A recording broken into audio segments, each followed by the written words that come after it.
Stu, I'd like to play a little game with you. Okay. Hey, because I've got 3 stories that scare the living poop right out of me. Nicely put. Well, when you hear them, just the headlines, you'll be like, ooh, I might have to wet myself. But instead of being all doom and gloom, let's play a game. Which one makes the poop come out of you? What? This is not a well thought out title. I know it's a... Well, which one makes you want to poop your pants? Okay, that's a little bit better. All right, here you go. The other one was just disturbing. Yeah, I know. All right. Here's the first one. The United States government has lost trillions of dollars, and they don't know what happened to them. Oh, no. Okay. That happens to everybody. Sure, like the White House can't find $6.2 billion sent to Ukraine. Where did I put that $6.2 billion? Or my favorite, the U.S. Treasury, which I believe is kind of like the accountant's office of the U.S. Okay, yeah. Right. They're unable to track $5 trillion just from the pandemic spending. Just the $5 trillion. Just the $5 trillion. Okay, so not 10 trillion. No, it's not. Not 80 trillion. No. Okay, so headline number 2. Australian lab reports losing 323 deadly virus samples. Just the 323, though. Little poop, little pee, okay, just a little bit. I just wish we wouldn't. And this one, in a war against China, the U.S. runs out of missiles in a matter of weeks, according to the House committee. Yeah, which one was that? Which one makes you go in your pants?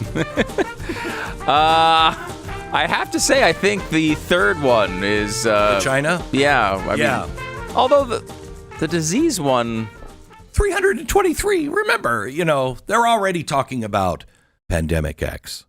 Disease X. Yeah. Disease X. Yeah. Okay, calm down, kids. You don't even know what it's going to be, but it's going to be bad. We're calling it Disease X. Get your mask on now. This is the problem with how they handled COVID. Yeah. It's like now no one's even going to believe a Disease X threat if it happens. I actually am concerned about the pandemic stuff. Like we've talked about that for years, way before COVID, about how that's a legitimately huge risk. Oh yeah. Because I got to tell you, if Fauci is pardoned by Joe Biden, why are you pardoning? For future crimes? For future crimes. Biden. Well, they're going to say. I mean, their argument is that Trump is going to said he's going to come after him. Wait a minute. But wouldn't he worked with Fauci? I know, it's a very strange. He worked with Fauci. The alliances are odd. All of the stuff that's coming out shows that Fauci knew and covered up. Our government and China are both complicit. Now, I don't know how deep, and I don't want to go into it. Let's let a fair trial happen.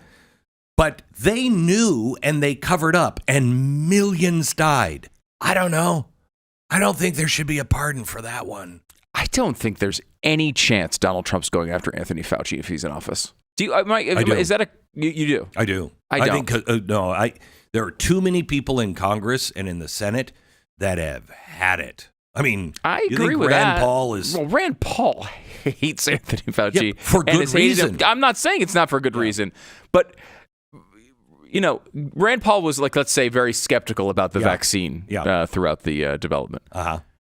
Donald Trump sees it as one of his great accomplishments in office. Donald Trump was on stage with Anthony Fauci when the words 15 days to slow the spread were said. He also is the guy who just pointed RFK. When RFK walks into his office and says, this has got to stop. But when it comes to a criminal, it's one thing, I think. I know. When it comes to a criminal investigation, you're opening up not only Fauci, but everybody. All sorts of people who worked with you, I know. who had the best of intentions. Why do you think I'm worried about the Secret Service so much? I mean, when he starts to go in, I mean, think of the literal, I just told you, where did we put that $5 trillion? Think of the money that is involved in this. Trillions of dollars throughout all of this. How much of that is just in people's pockets that shouldn't be in people's pockets? how many people have done things that they should not have done that are really, really bad. You're dealing with the intelligence agencies, the FBI, the Department of Justice, let alone the pharmaceutical companies, just plain old business people. You've got a lot of very powerful people that are like, wait a minute. I'm worried about, because my name is all over the Epstein book, but wait, you're doing what else? You're looking into what else? I mean, it is a cesspool.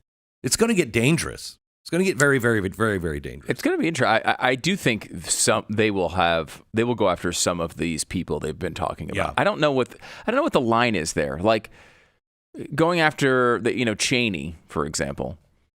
I don't think he's going. I don't think he's going to do that. I don't. So okay. No, I don't think he's going after that. Like I'm trying to think of who's the example of who's someone you think they will go after outside of who we've spoken about already. Like someone you think. Yeah, so I can't tell you names of people. I just think that when it comes down to it, like all of the people that were involved in, Russia, that's just all going to come out. Yeah, that stuff feels more likely to me than it's going Fauci to be, or Cheney. Yeah, it's going to be an X-Files. They'll just release all of these files of everything that's been overclassified. And that stuff seems more likely to me than necessarily him using the Justice Department to go after crimes. Right. Like I think if he finds crimes, I think he's going to go after him, which seems to be consistent with his statements. Correct, but I don't think he's not going to target people in advance. I keep hearing that. There's no way. I just don't believe it. I've talked to him too many times. He has said for months, I'll say, wow, what do you think about that? You know what? You know what our best revenge is? Absolute and total success. Yeah. He said that just the other day in that interview. It's on consistent. Meet the Press. He is not doing that. And the media is going with a lower and lower standard of truth with this. I know. Where like it started out with like he's going to prosecute people he believes committed crimes. Right. Which is kind of what he said. Right. Like he actually, and not all people, as we saw with Hillary Clinton, he believes she committed crimes and didn't go after her.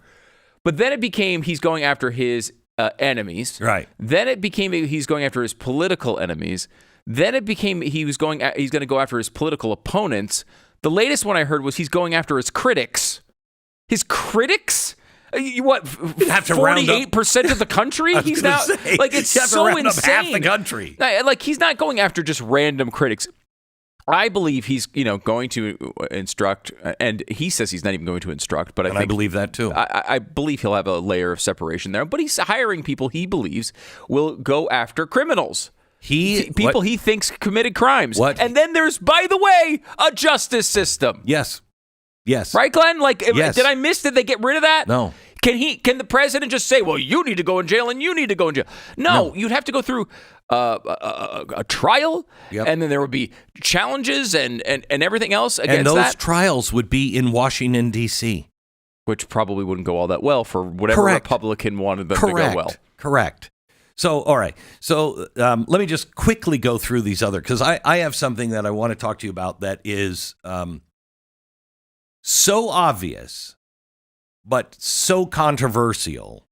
And I've got to find time to squeeze it in, because there's something that is happening with both the Daniel Penny story and Luigi that has to be said. And I haven't heard anybody connect these two and say what has to be said on that.